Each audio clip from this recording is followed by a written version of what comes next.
ನಮಸ್ತೆ ಸ್ನೇಹಿತರೆ, ಮತ್ತೊಂದೆಡೆಗೆ ತಮ್ಮೆಲ್ಲರಿಗೂ ಆತ್ಮೀಯವಾದ ಸ್ವಾಗತವನ್ನು ಕೋರುತ್ತಾ, ಯಾರೆಲ್ಲ ಟಿ ಇ ಟಿ ಎಕ್ಸಾಮ್ ಬರೆದ್ರಿ, ಟಿ ಇ ಟಿಯಲ್ಲಿ ಆಲ್ರೆಡಿ ಕೀ ಆನ್ಸರ್ ಕೊಡಲಾಗಿದೆ. ಈ ಕೀ ಆನ್ಸರಲ್ಲಿ ಯಾರೆಲ್ಲ ಎಷ್ಟೆಷ್ಟು ಮಾರ್ಕ್ಸ್ ತೆಗೆದುಕೊಂಡಿದ್ದೀರಿ ಅಂತ ತಾವು ಚೆಕ್ ಮಾಡ್ಕೊಂಡಿರ್ಬೋದು. ಇದರಲ್ಲಿ ಒಂದು 2-3 ಮಾರ್ಕ್ಸ್ ಅಷ್ಟೇ ವೆರಿಯೇಷನ್ ಆಗ್ಬೋದು, ಆದರೆ ಇಲ್ಲ ಅಂದರೆ ಇಲ್ಲ. ಹಾಗಾದರೆ ಈಗ ಟಿ ಇ ಟಿ ಯಾರೆಲ್ಲ ಪಾಸಾಗಿದ್ದೀರಿ ತಮಗೆ ಅಭಿನಂದನೆಗಳನ್ನು ಸಲ್ಲಿಸುತ್ತಾ ಈ ತರಗತಿಯನ್ನು ಪ್ರಾರಂಭ ಮಾಡ್ತಾ ಇದ್ದೀನಿ. ಹಾಗಾದರೆ ಟಿ ಇ ಟಿ ಪಾಸಾಯಿತು, ಮುಂದೇನು ಅನ್ನೋ ವಿಚಾರದಲ್ಲಿದ್ದರೆ, ಈಗ GPSTR ಇನ್ನೇನು ಕನ್ಫರ್ಮ್ ಆಗುವಂಥ ಸಾಧ್ಯತೆ ಇರುವಂಥದ್ದು. ಹಾಗಾಗಿ ತಾವು GPSTRಲ್ಲಿ ಎಷ್ಟು ಪತ್ರಿಕೆಗಳಿರುತ್ತೆ, ಯಾವ್ಯಾವ ಸಿಲೆಬಸ್ ಇರುತ್ತೆ, ಮತ್ತು ಯಾವ ರೀತಿಯಾಗಿ ನಾವು ಓದಬೇಕು, ಮತ್ತು ಯಾವ ಪುಸ್ತಕಗಳನ್ನು ರೆಫರ್ ಮಾಡಬೇಕು ಅಂತಕ್ಕಂಥದ್ದು ಇಲಾಖೆಯವರು 2025ರಲ್ಲಿ ಈಗಾಗಲೇ ಬಿಟ್ಟಿರುವಂಥದ್ದನ್ನು ಸಿಲೆಬಸನ್ನು ಈ ಒಂದು ತರಗತಿಯಲ್ಲಿ ನಾವೇನು ಮಾಡೋಣ, ಡಿಸ್ಕಸ್ ಮಾಡ್ತಾ ಹೋಗೋಣ. ಅದರ ಜೊತೆಗೆ ಯಾರೆಲ್ಲ ಈ ನಮ್ಮ ಕ್ಲಾಸನ್ನು ನೋಡ್ತಾ ಇದ್ದೀರಿ, ದಯವಿಟ್ಟು ಚಾನಲ್ನ ಸಬ್ಸ್ಕ್ರೈಬ್ ಮಾಡ್ಕೊಳ್ಳಿ, ಮತ್ತು ಯಾರಿಗೆ ಅವಶ್ಯಕತೆ ಅವರಿಗೆ ಈ ಮಾಹಿತಿಯನ್ನು ಶೇರ್ ಮಾಡೋದರ ಜೊತೆಗೆ ನಮ್ಮ ಚಾನಲ್ನ ಸಬ್ಸ್ಕ್ರೈಬ್ ಮಾಡ್ಕೊಳ್ರಿ, ಮತ್ತು ಈ ವಿಡಿಯೋನ ಪೂರ್ತಿಯಾಗಿ ನೋಡಿ ಅಂತ ಹೇಳ್ತಾ, ದಯವಿಟ್ಟು ಸಣ್ಣ ಶಿಕ್ಷಕರು ನಾವು, ನಮ್ಮನ್ನು ಕೂಡ ಒಂದು ಸ್ವಲ್ಪ ಬೆಳೆಸಿ ಅಂತ ತಮ್ಮಲ್ಲಿ ಕೇಳ್ಕೊಳ್ತಾ ಈ ತರಗತಿಯನ್ನು ಪ್ರಾರಂಭ ಮಾಡೋಣ. ಹಾಗಾದರೆ ಬನ್ನಿ ಸ್ನೇಹಿತರೆ, ಇವತ್ತಿನ ತರಗತಿಯಲ್ಲಿ ಏನು ನೋಡೋಣ ಅಂತಂದ್ರೆ 6 to 8ಗೆ ಪದವೀಧರ ಪ್ರಾಥಮಿಕ ಶಿಕ್ಷಕರ ನೇಮಕಾತಿ ಆಗ್ತಾ ಇದೆಯಲ್ಲ, ಆ ನೇಮಕಾತಿಯ ಪತ್ರಿಕೆ ಅಲ್ಲಿ ಏನೆಲ್ಲ ಇರುತ್ತೆ ಅಂತ ನೋಡಿ. ಪತ್ರಿಕೆಯಲ್ಲಿ 3 ಪತ್ರಿಕೆ ಇರ್ತಾವೆ, ಹೌದ್ರಿ. ನೋಡಿ, ಒಂದನೇದು GK ಅಂತಿರುತ್ತೆ, ಸಾಮಾನ್ಯ ಜ್ಞಾನ. ನಂತರ ನಿಮ್ಮ ಯಾವ ಒಂದು ಸಬ್ಜೆಕ್ಟನ್ನು ನೀವು ಆಯ್ಕೆ ಮಾಡ್ಕೊತೀರಿ ಅದ್ರ ಬಗ್ಗೆ ಇರುವಂಥದ್ದು. ನಂತರ ಇನ್ನೊಂದು ಕಡ್ಡಾಯ ಕನ್ನಡ ಅಂಥೇಳಿ ಅದು ಇರುವಂಥದ್ದು. ಸೊ ಇವತ್ತಿನ ತರಗತಿಯಲ್ಲಿ ನಾವು GK ಪೇಪರಲ್ಲಿ ಏನೇನು ಬರುತ್ತೆ ಅಂತ ನೋಡ್ತಾ ಹೋಗೋಣ. ನೋಡಿ, GK ಪತ್ರಿಕೆಯಲ್ಲಿ ಏನಿರುತ್ತೆ ಅಂದರೆ ಸಾಮಾನ್ಯ ಕನ್ನಡ ಇರುತ್ತೆ, ಸಾಮಾನ್ಯ ಇಂಗ್ಲೀಷ್ ಇರುತ್ತೆ, ಸಾಮಾನ್ಯ ಜ್ಞಾನ ಇರುತ್ತೆ, ಶೈಕ್ಷಣಿಕ ಮನೋವಿಜ್ಞಾನ ಇರುತ್ತೆ, ಮತ್ತು ಮಗುವಿನ ಬೆಳವಣಿಗೆ ಮತ್ತು ಬೋಧನಾಶಾಸ್ತ್ರ, ಆರೋಗ್ಯ ಮತ್ತು ಮೌಲ್ಯ ಶಿಕ್ಷಣ ಇರುತ್ತೆ. ಆಮೇಲೆ ಗಣಕಯಂತ್ರ ಸಾಕ್ಷರತೆ ಬಗ್ಗೆ ಇರುವಂಥದ್ದು. ಯಾರೆಲ್ಲ ಇಂಗ್ಲೀಷ್ ಇದೆ ನೋಡಿ, ಇಲ್ಲಿ ಕೆಳಗಡೆ ಇಂಗ್ಲೀಷ್ ಅವರಿಗೆ ಇರುವಂಥದ್ದು. ಇಂಗ್ಲೀಷಲ್ಲೂ ಕೂಡ general Kannada, general English, general knowledge, so education, psychology, child development, ಪೆಡಗಾಗಿ, health and value education and computer literature ಅಂತ ಇದೆ. ಹಾಗಾದರೆ ಮೊದಲನೆಯ ಟಾಪಿಕ್ ಆಗಿರ್ತಕ್ಕಂಥ ಸಾಮಾನ್ಯ ಕನ್ನಡದೊಳಗೆ ಏನೆಲ್ಲ ಇರುತ್ತೆ,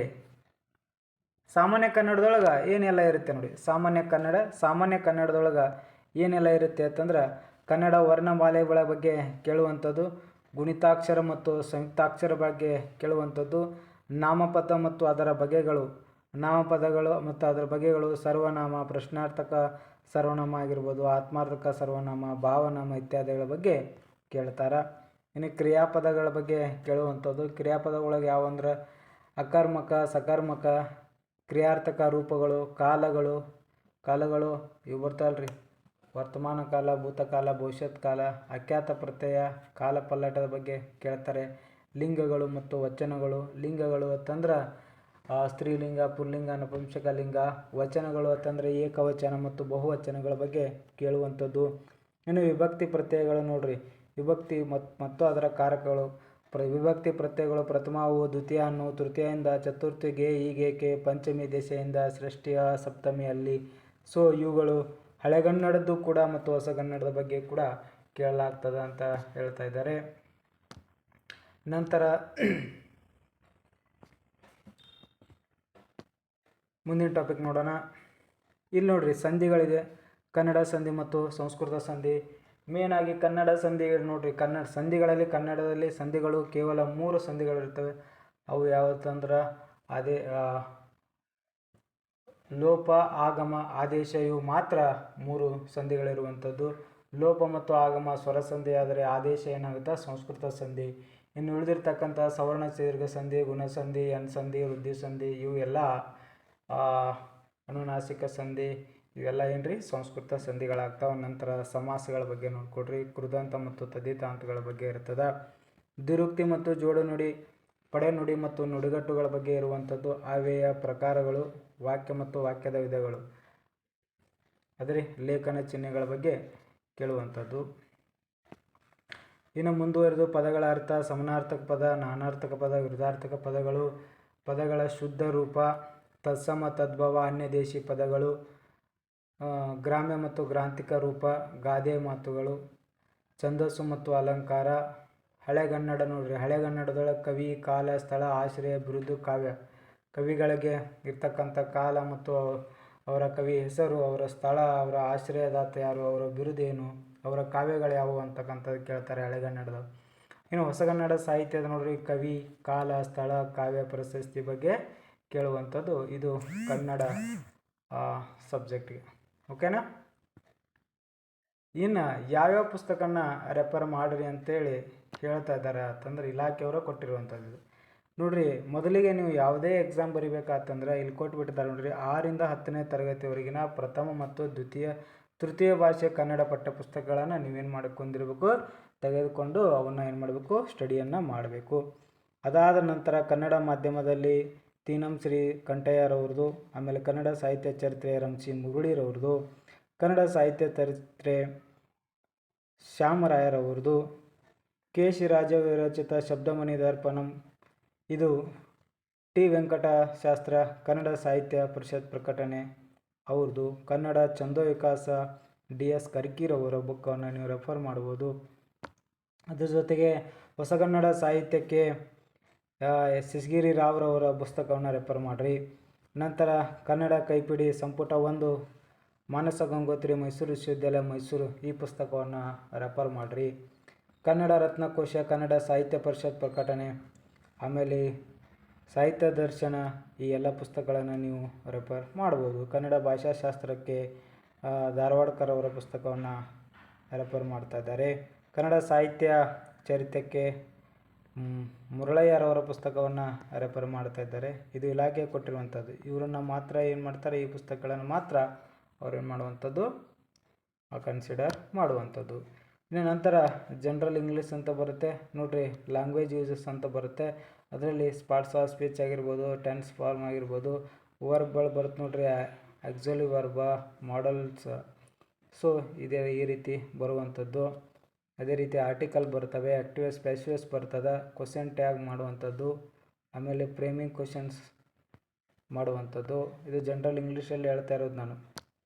ಇನ್ನು ಲ್ಯಾಂಗ್ವೇಜ್ ಫಂಕ್ಷನ್ಸ್ ಬರ್ತದೆ, ವೊಕ್ಯಾಬ್ಲರಿ ಬರ್ತದೆ. ವೊಕ್ಯಾಬ್ಲರಿ ನೋಡ್ರಿ, ಸಮಾನಾರ್ಥಕ ಪದ, ವಿರುದ್ಧಾರ್ಥಕ ಪದ, ಪ್ರೊಫೆಕ್ಸ, ಸಫಿಕ್ಸ, ಹೋಮೋಫೋನ್ಸ, ಕೊಲೊಕೇಶನ. ಸೊ ಇವನ್ನೆಲ್ಲ ನೀವೇನು ಮಾಡ್ಕೋಬೇಕಾಗುತ್ತೆ, ರೈಮಿಂಗ್ ವರ್ಡ್ಸ್ ಇವೆಲ್ಲ ನೋಡ್ಕೋಬೇಕಾಗಿರುವಂಥದ್ದು. ಆಮೇಲೆ ನೋಡ್ರಿ ಮತ್ತೇನು ಕೇಳ್ತಾರೆ, ಲೆಟರ್ ರೈಟಿಂಗ್ ಕೇಳ್ತಾನೆ, ವರ್ಡ್ ಸೆಂಟೆನ್ಸ್. ಹೌದಾ, ಲೆಟರ್ ರೈಟಿಂಗ್ ಇಲ್ಲ, ಲೆಟರ್ ಅದೊಂದು ಸೀದಾ ಮಾಡಬಾರ್ದು, PQRS ಕೊಡ್ತಾರಲ್ಲ ಅದು. ಸೊ ಇದೆಲ್ಲ ಸಿಲೆಬಸ್ಸು ಇರುವಂಥದ್ದು ಇಂಗ್ಲೀಷ್ಗೆ, ಜನರಲ್ ಇಂಗ್ಲೀಷ್ಗೆ. ಸೊ ಜನರಲ್ ಇಂಗ್ಲೀಷ್ಗೆ ಯಾವೆಲ್ಲ ಬುಕ್ಸನ್ನು ರೆಫರ್ ಮಾಡಿರಿ ಅಂತ ಹೇಳ್ತಾ ಇದ್ದಾರೆ. ಮೊದಲಿಗೆ ಹೇಳ್ತಾ ಇದ್ದಾರೆ 1 to 12ವರೆಗೂ ಟೆಕ್ಸ್ಟ್ ಬುಕ್ ಆ್ಯಂಡ್ ವರ್ಕ್ ಬುಕ್ಕನ್ನು ನೀವೇನು ಮಾಡಬೇಕು, ಸ್ಟಡಿ ಮಾಡಬೇಕಾಗುತ್ತೆ. Karnataka text book society and NCERT ಬುಕ್ಕನ್ನು ನೀವೇನು ಮಾಡಿರಿ, ರೆಫರ್ ಮಾಡಿರಿ ಅಂತ ಹೇಳ್ತಾ ಇದ್ದಾರೆ. ಅನಂತರ ನೋಡ್ರಿ ಡಿ.ಎಡ್ ಮೆಥಡ್ ಆಫ್ ಟೀಚಿಂಗ್ ಇಂಗ್ಲೀಷ್ ಅಂತಕ್ಕಂಥ DSRTC ಕರ್ನಾಟಕ ಬುಕ್ಕವನ್ನು ಏನು ಮಾಡಿರಿ, ರೆಫರ್ ಮಾಡಿರಿ ಅಂತ ಹೇಳ್ತಾರೆ. ಆದಷ್ಟು ಸರ್ಕಾರದ ಬುಕ್ಗಳನ್ನು ನೀವೇನು ಮಾಡಬೇಕಾಗುತ್ತೆ, ರೆಫರನ್ನು ಮಾಡಬೇಕಾಗಿರುವಂಥದ್ದು. ಸೊ ಈ ರೀತಿ ನೋಡಿರಿ ಇಂಗ್ಲೀಷು ಕೂಡ ಇಲ್ಲಿ ಕೊಟ್ಟಿದ್ದಾರೆ ನೋಡಿರಿ, ಯಾವ ಬುಕ್ಸನ್ನು ರೆಫರ್ ಮಾಡಬೇಕು ಅಂತ ಹೇಳಿ. ಸೊ ಯಾರೆಲ್ಲ ಬೇಕು ಅವರು ಒಂದು ಸ್ಕ್ರೀನ್ಶಾಟನ್ನು ತೆಗೆದುಕೊಡ್ರಿ. ಇಲ್ಲ ನನ್ನ ಟೆಲಿಗ್ರಾಮ್ ಚಾನಲಲ್ಲಿ ಇದನ್ನು ಅಪ್ಲೋಡ್ ಮಾಡ್ತೀನಿ. ಹೌದ್ರಿ, ಯಾವ್ಯಾವ ಬುಕ್ಸ್ ಇದು ಜನರಲ್ ಸ್ಟಡಿದಾಯ್ತು ರೀ. ಓಕೆ, ಯಾವ್ಯಾವ ಬುಕ್ಸ್ ಬೇಕು, ಸಿಲೆಬಸ್ ಎಲ್ಲವನ್ನು ಇಲ್ಲಿ ಕೊಟ್ಟಿರುವಂಥದ್ದು. ಇನ್ನು ಮುಂದುವರೆದು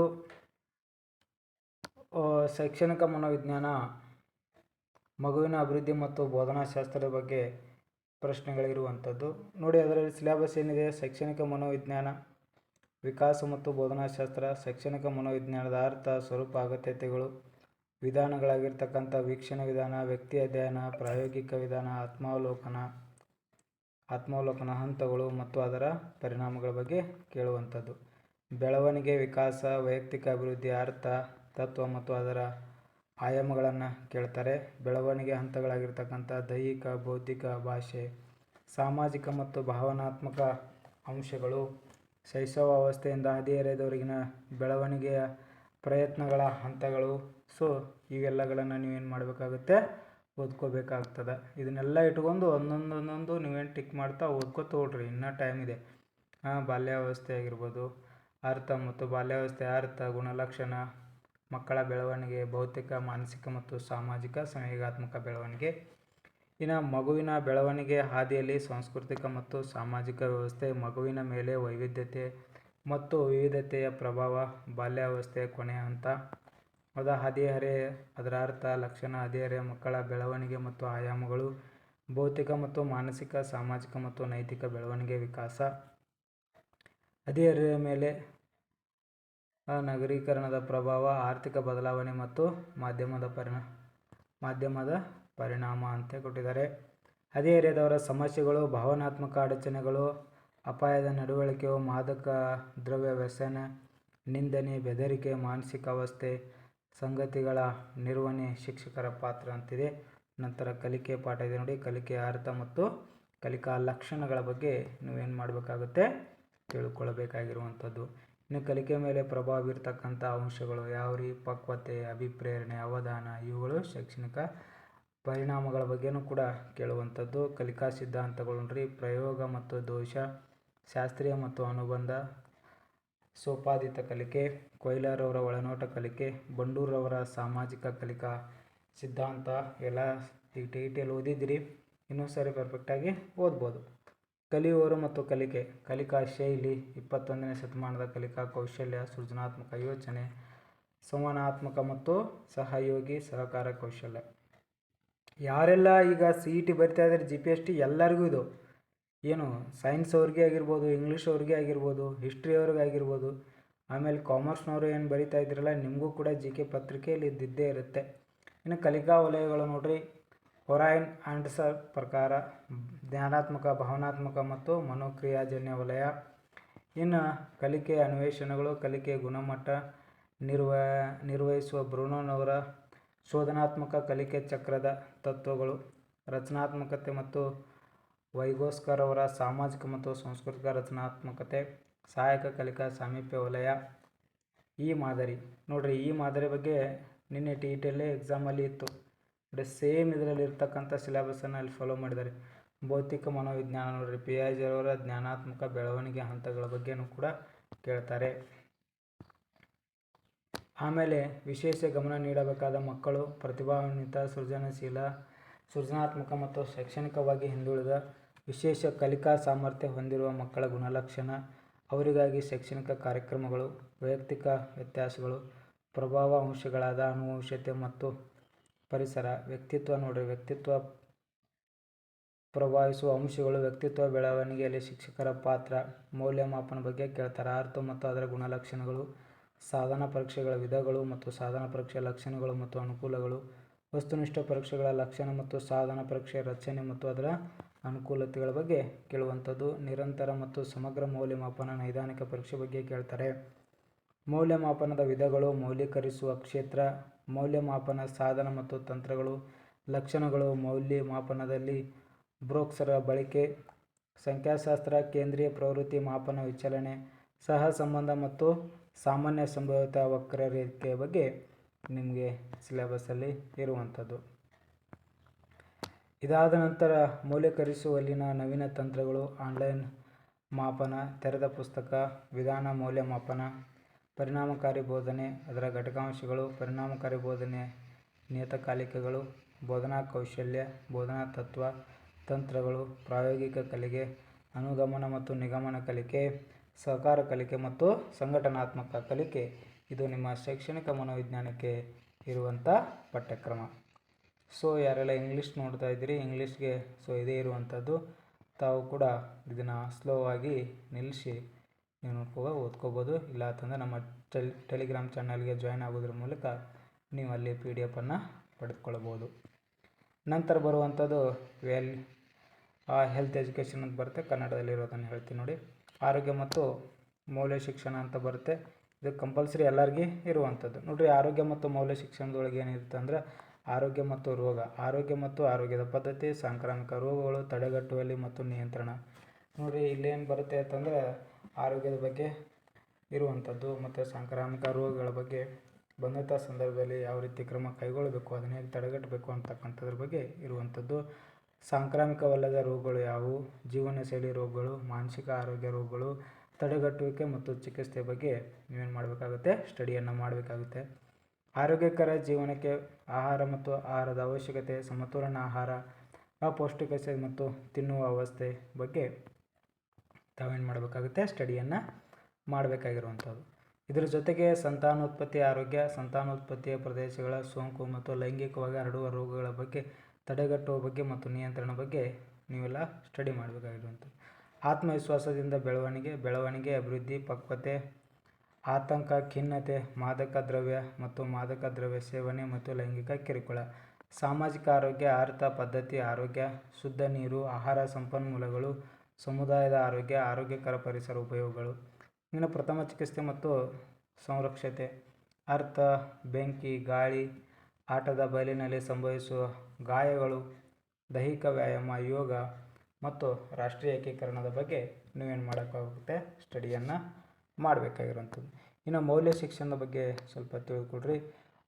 ಒಳ್ಳೆಯತನದ ಸಿದ್ಧಾಂತಗಳು, ಆಂತರಿಕ ಮತ್ತು ಬಾಹ್ಯ ಉತ್ತಮ ಒಳ್ಳೆಯತನ, ಸುಖೈಕವಾದ, ನೈತಿಕ ಮಹತ್ವ, ನೈತಿಕ ಗುಣಗಳು, ಆತ್ಮವಿಕಾಸ, ಮಾನವ ನಡವಳಿಕೆ ನಿಯಮಗಳು ಮತ್ತು ತತ್ವಗಳು, ನಡವಳಿಕೆ ಸಿದ್ಧಾಂತಗಳು, ಸಾರ್ವತ್ರಿಕತೆ, ವೈಚಾರಿಕತೆ, ನೈತಿಕತೆ, ತಾತ್ವಿಕತೆ, ಅಹಂಕಾರ, ತರ್ಕಬದ್ಧ, ಸ್ವಹಿತಾಸಕ್ತಿ, ಇದರ ಬಗ್ಗೆ ನೀವೇನು ಮಾಡಬೇಕಾಗುತ್ತೆ, ಸ್ಟಡಿಯನ್ನು ಮಾಡಬೇಕು.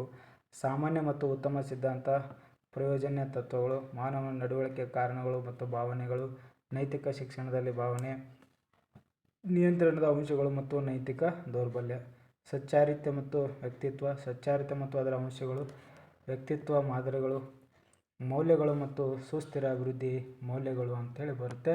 ಸೊ ಇದ್ರ ಬಗ್ಗೆ ನೀವು ಮೌಲ್ಯ ಶಿಕ್ಷಣ ಮತ್ತು ಆರೋಗ್ಯ ಶಿಕ್ಷಣದ ಬಗ್ಗೆ ನೀವೇನು ಮಾಡಬೇಕಾಗುತ್ತೆ, ಸ್ಟಡಿಯನ್ನು ಮಾಡಬೇಕಾಗಿರುವಂಥದ್ದು. ನಂತರ ಬರುವಂಥದ್ದು ಕಂಪ್ಯೂಟರ್ ಲಿಟ್ರೇಚರ್ ಅಂತ ಬರುತ್ತೆ. ಕಂಪ್ಯೂಟ್ರಲ್ಲಿ ಬೇಸಿಕ್ ಬಂದರೆ ಸಾಕಾಗಿರುವಂಥದ್ದು. ಹೌದಾ, ವಾಟ್ ಈಸ್ ಕಂಪ್ಯೂಟ್ರ? ಸೊ ಇದ್ರ ಬಗ್ಗೆ ನೀವು ನೋಡ್ಕೊಂಬಿಡ್ರಿ. ಓಕೆನಾ. ಯಾವ್ಯಾವ ಬುಕ್ಸನ್ನು ರೆಫರ್ ಮಾಡಬೇಕು ಕಂಪ್ಯೂಟ್ರಿಗೆ ಅಂತಂದರೆ computer science text book first PUC, computer science text book second PUC, hello computer G ಅಂತಕ್ಕಂಥ ಬುಕ್ಸನ್ನು ನೀವೇನು ಮಾಡಿರಿ, ಇಲ್ಲಿ ನಿಮಗೆ ಕೊಟ್ಟಿರುವಂಥದ್ದು ಯಾವ್ಯಾವ ಬುಕ್ಸನ್ನು ನೀವು ರೆಫರ್ ಮಾಡಬೇಕು ಅಂತ ಕೊಟ್ಟಿದ್ದಾರೆ. ಸ್ಕ್ರೀನ್ಶಾಟನ್ನು ತೆಗೆದುಕೊಂಡು ನೀವು ಆ ಬುಕ್ಸನ್ನು ರೆಫರ್ ಮಾಡಿರಿ. ಓಕೆನಾ.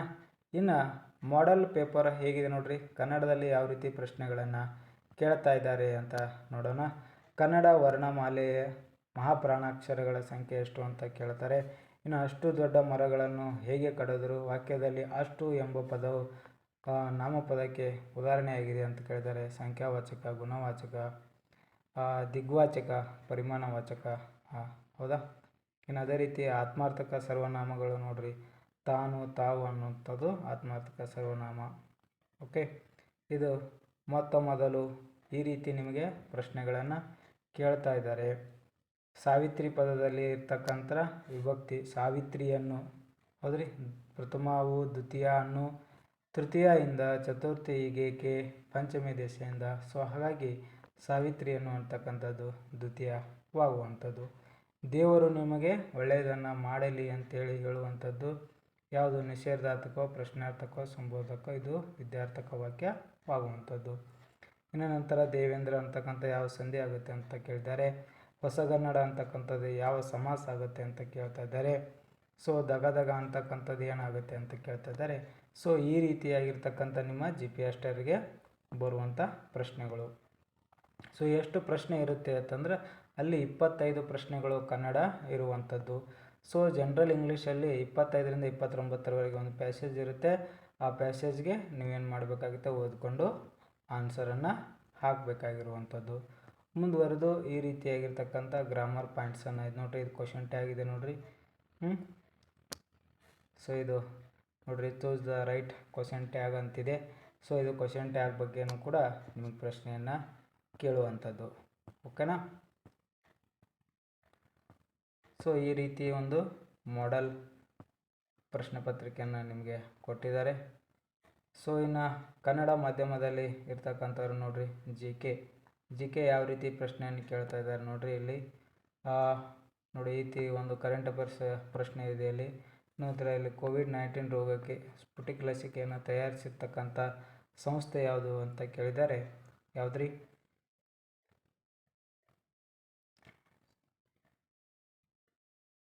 ಇಲ್ಲಿ ಆಪ್ಷನ್ಸನ್ನು ಕೊಟ್ಟಿರುವಂಥದ್ದು.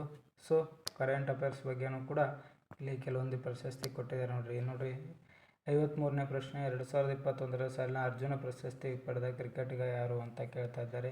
ಸೊ ಮಿಲಿಟರಿ ಅಕಾಡೆಮಿ ಎಲ್ಲಿದೆ ಅಂತ ಕೇಳ್ತಾ ಇದ್ದಾರೆ. ಸೊ ಇವೆಲ್ಲ ನಿಮಗೇನ್ರಿ ಮಾಡೆಲ್ ಕ್ವಶನ್ ಪೇಪರ್ ಇದು. ಇನ್ನು ನಂತರ ಅನ್ಸಿ ರಾಷ್ಟ್ರೀಯ ಉದ್ಯಾನವನ ಯಾವ ಜಿಲ್ಲೆಯಲ್ಲಿದೆ ಅಂತ ಕೇಳ್ತಾ ಇದ್ದಾರೆ. ಉತ್ತರ ಕನ್ನಡ. ಸೊ ಈ ರೀತಿಯಾಗಿರ್ತಕ್ಕಂಥ ಪ್ರಶ್ನೆಗಳು ಜಿ ಕೆಯಲ್ಲಿ ಬರ್ತಾ ಇದೆ ನೋಡಿ. ಅದೇ ರೀತಿ ರಾಷ್ಟ್ರೀಯ ಶಿಕ್ಷಣ ನೀತಿ 2020 ಶಿಕ್ಷಣ ನೀತಿಯ ಅಧ್ಯಕ್ಷರು ಯಾರಿದ್ದರು ಅಂತ ಕೇಳಿದ್ದಾರೆ. ಇದರ ಅಧ್ಯಕ್ಷರು ಯಾರಿದ್ರಿ ಅಂದರೆ ಕೆ. ಕಸ್ತೂರಿ ರಂಗನ್ ಅವರು ಇರ್ತಾರೆ. ಸೊ ಈ ರೀತಿ ನಿಮಗೆ ಓದ್ಕೋಬೇಕಾಗಿರುವಂಥದ್ದು. ಅದೇ ರೀತಿ ಭೂತಾನ್ ದೇಶದ ರಾಜಧಾನಿ ಯಾವುದು? ಸೊ ಇಲ್ಲಿ ಈ ಥರ ಪ್ರಶ್ನೆಗಳು ನಿಮಗೆ ಜಿ ಕೆಯಲ್ಲಿ ಬರ್ತಾವ. ಆಮೇಲೆ ನೋಡಿರಿ, ಇಲ್ಲಿ ಅಂತ ಕ್ವಶನ್ ಕೇಳಿದ್ರೆ ಭಾರತ ರಾಷ್ಟ್ರಧ್ವಜದ ಉದ್ದ ಅನುಪಾತ ಎಷ್ಟಿದೆ ಅಂತ ಕೇಳ್ತಾ ಇದ್ದಾರೆ. ಹೌದಾ? ಆಮೇಲೆ ನೋಡಿರಿ, ಮೆಂಟಲ್ ಅಬಿಲಿಟಿ ನೋಡಿರಿ, ಈ ರೀತಿ ಪ್ರಶ್ನೆಗಳು ಬರ್ತಾವೆ ನೋಡಿ. ಇದು ಎಲ್ಲ ಮೆಂಟಲ್ ಅಬಿಲಿಟಿ ಜಿ ಕೆ ಒಳಗೆ ಇವೆಲ್ಲ ಬರ್ತಾವೆ ನೋಡಿರಿ. ಓಕೆನಾ? ಕ್ಯಾಲೆಂಡರ್ ಸಮಸ್ಯೆ ಇದೆ. ನಂತರ ಶೈಕ್ಷಣಿಕ ಮನೋವಿಜ್ಞಾನದ ಬಗ್ಗೆ ಈ ರೀತಿ ಪ್ರಶ್ನೆ ಇರ್ತದೆ ನೋಡಿರಿ. ಒಂದು ತರಗತಿಯಲ್ಲಿ ವಿದ್ಯಾರ್ಥಿಗಳು ಯಾವಾಗಲೂ ಸಹಪಾಠ ಚಟುವಟಿಕೆಗಳ ಆಸಕ್ತಿ ಹೊಂದುತ್ತಾರೆ. ಈ ಚಟುವಟಿಕೆಯಲ್ಲಿ ಭಾಗವಹಿಸುವಿಕೆ ಪರಿಣಾಮಕಾರಿತ್ವವನ್ನು ಅರಿಯಲು ಅಳವಡಿಸಿಕೊಳ್ಳಬಹುದಾದ ಮನೋವೈಜ್ಞಾನಿಕ ವಿಧಾನ ಯಾವುದು ಅಂತ ಕೇಳ್ತಾರೆ. ಸೊ ಅವಲೋಕನ, ವ್ಯಕ್ತಿ ಅಧ್ಯಯನ, ಪ್ರಾಯೋಗಿಕ ಅಂತರಾವಲೋಕನ ಅಂಥೇಳಿ ಈ ರೀತಿ ನಿಮಗೇನು ಮಾಡ್ತಾರೆ, ಪ್ರಶ್ನೆಯನ್ನು ಕೇಳ್ತಾ ಇದ್ದಾರೆ. ಸೊ ಸೈಕಾಲಜಿ ಪ್ರಶ್ನೆಗಳು ಎಷ್ಟು ಇರ್ತೈತಿ ಅಂತಂದ್ರೆ ಇಲ್ಲಿ 93, 97, 98, 99, 100. ಇಲ್ಲಿ ನೋಡಿರಿ, ಇಲ್ಲೊಂದು ಕ್ವಶನ್ ಇದೆ ನೋಡಿರಿ. ಪಿಯಾಜೆರ್ ಅವರ ಪ್ರಕಾರ ಫಿಕ್ಸ್ ಇರ್ತೈತೆ ರೀ ಇದು ಕ್ವಶನ್. ಸಂವೇದನಾಗತಿ ಅಂತ, ಕಾರ್ಯಪೂರ್ವ ಅಂತ, ಮೂರ್ತ ಕಾರ್ಯ ಅಂತ, ಔಪಚಾರಿಕ ಅಂತ. ಇದು ಏನ್ರಿ ಸೈಕಾಲಜಿ ಇರುವಂಥದ್ದು. ನಂತರ ಪ್ರಶ್ನೆ ಯಾವ್ದು ಬರುತ್ತೆ ಅಂದ್ರೆ ಆರೋಗ್ಯ ಶಿಕ್ಷಣದ ಬಗ್ಗೆ ಇದೆ ನೋಡಿ.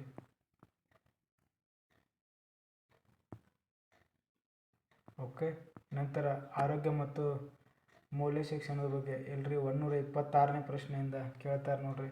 ಯಾವ ರೀತಿ ವಯಸ್ಕರ ಸಾಮಾನ್ಯವಾಗಿ ರಕ್ತದ ಒತ್ತಡ ಎಷ್ಟಿರುತ್ತೆ ಅಂತ ಕೇಳಿದ್ದಾರೆ.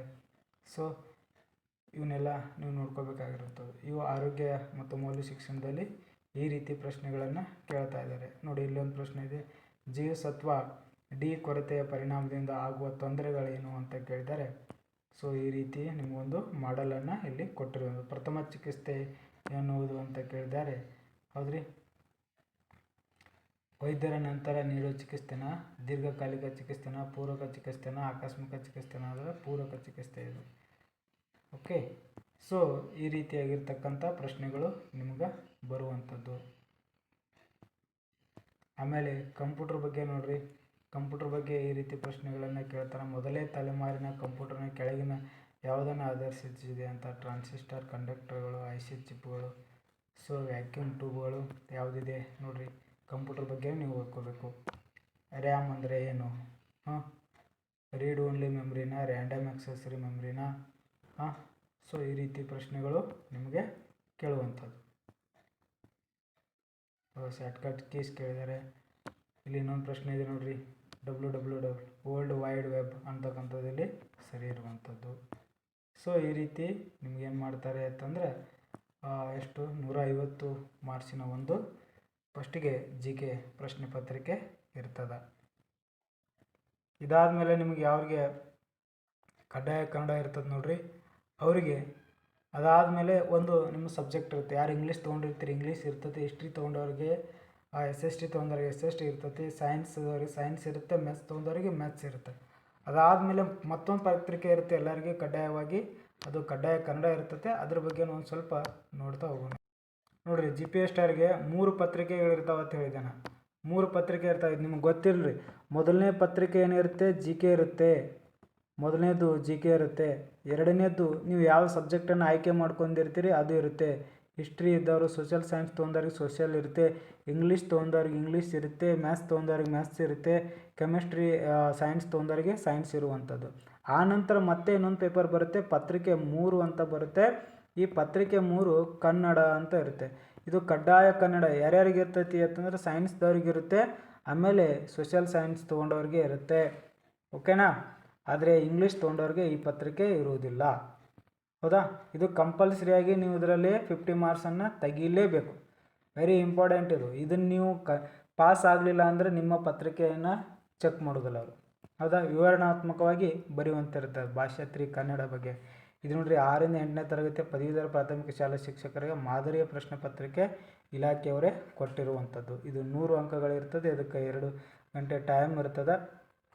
ಹೌದ್ರಿ? ಇದು ಸಾಯಂಕಾಲ ಮಧ್ಯಾಹ್ನ ಇರ್ತದೆ ನೋಡಿರಿ, 2:30ರಿಂದ 4:30ರವರೆಗೆ ಇರುವಂಥದ್ದು. ಹೌದ್ರಿ? ಎಲ್ಲ ಬರಿತಾ ಹೋಗೋದಿರುತ್ತೆ ಇಲ್ಲಿ. ಹೌದಾ? ಇಲ್ಲಿ ಕೊಟ್ಟಿರೋ ಪದಗಳಿಗೆ ಸಮಾನಾರ್ಥಕ ಪದ ಬರೆಯಿರಿ ಅಂತ ಕೊಟ್ಟಿದ್ದಾರೆ. ಕೊಟ್ಟಿರೋ ಪದಗಳಿಗೆ ವಿರುದ್ಧಾರ್ಥಕ ಪದ ಬರೆಯಿರಿ ಅಂತ, ಕೊಟ್ಟಿರೋ ನುಡಿಗಟ್ಟುಗಳಿಗೆ ಅರ್ಥ ಬರೆಯಿರಿ ಅಂತ ಕೇಳ್ತಾ ಇದ್ದಾರೆ.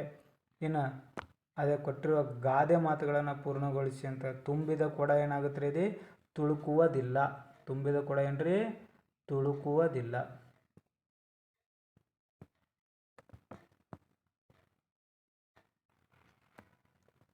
ಸೊ ಇದು ಮಾತು ಬಲ್ಲವನಿಗೆ ಜಗಳವಿಲ್ಲ, ಊಟ ಬಲ್ಲವನಿಗೆ ರೋಗವಿಲ್ಲ, ತಾಳಿದವನು ಬಾಳಿಯಾದನು, ಕೂತು ಉಂಡರೆ ಕುಡಿಕೆವನ್ನು ಸಾಲದು. ಸೊ ಹಿಂಗೇನು ಮಾಡಬೇಕಾಗಿತ್ತು, ನೀವು ಕಂಪ್ಲೀಟನ್ನು ಮಾಡಬೇಕಾಗಿರುವಂಥದ್ದು. ಕೆಳಗೆ ಕೊಟ್ಟಿರುವ ಪದಗಳ ಸೂಚನೆಯನ್ನು ಉತ್ತರಿಸಿದ. ಕೊಟ್ಟಿರೋ ಪದಗಳು ಯಾವ ಭಾಷೆಯಿಂದ ಕನ್ನಡಕ್ಕೆ ಬಂದಿದೆ ಅಂತ ಕೇಳಿದ್ದಾರೆ. ಕಾರ್ಖಾನೆ, ಸಾಬೂನು. ಹೌದ್ರಿ? ಇವು ಯಾವ ಪಾರ್ಸಿನೋ ಯಾವ ಭಾಷೆಯಿಂದ ಬಂದಿದೆ ಅಂಥೇಳಿ ಬರಿಬೇಕಾಗಿರುವಂಥ. ಕೊಟ್ಟಿರೋ ಪದಗಳನ್ನು ಬಿಡಿಸಿ ಬರೆಯಿರಿ ಅಂತ ಇವನೊಬ್ಬ ಹಳ್ಳಿಯಲ್ಲಿ. ಕೊಟ್ಟಿರುವ ಪದಗಳಿಗೆ ವಿಗ್ರಹ ವಾಕ್ಯ ಮಾಡಿ ಸಮಾಸದ ಹೆಸರು ಹೇಳ್ರಿ ಅಂತ ಕೇಳಿದ್ದಾರೆ. ಹಿರಿದಾದ ಪ್ಲಸ್ ಮರ, ಹೆಮ್ಮರ. ಕೊಟ್ಟಿರೋ ಪದಗಳನ್ನು ಬಿಡಿಸಿ ಸ್ವಂತ ವಾಕ್ಯದಲ್ಲಿ ಬರೆಯಿರಿ ಅಂತ. ಕಕ್ಕ, ಬಿಕ್ಕಿ, ಪ್ರಯತ್ನ. ಹೌದಾ? ಕೊಟ್ಟಿರುವ ಹೇಳಿಕೆಗಳನ್ನು ಸೂಕ್ತ ಪದಗಳನ್ನು ಬರೆಯಿರಿ ಅಂತ ಕೊಡ್ತಾರೆ. ಹೇಳಿಕೆಗಳನ್ನು ಬರಿಬೇಕಾಗುತ್ತೆ. ಕೊಟ್ಟಿರೋ ಪದಗಳನ್ನು ಬಿಡಿಸಿ ವಿಭಕ್ತಿಯನ್ನು ಹೇಳ್ರಿ ಅಂತ ಹೇಳ್ತಾ ಇದ್ದಾರೆ. ತಾಯಿಯನ್ನು, ಮರದಲ್ಲಿ. ನಂತರ ಕೊಟ್ಟಿರುವ ವಾಕ್ಯಗಳ ಸಮಾನಾರ್ಥಕ ಪದಗಳನ್ನು ಆರಿಸಿ ಬರೆಯಿರಿ ಅಂತ ಕೇಳ್ತಾರೆ. ಕೊಟ್ಟಿರುವ ವಾಕ್ಯದಲ್ಲಿ ಬಂದಿರುವ ಆಯ್ವೆಯನ್ನು ಆರಿಸಿ ಬರೆಯಿರಿ.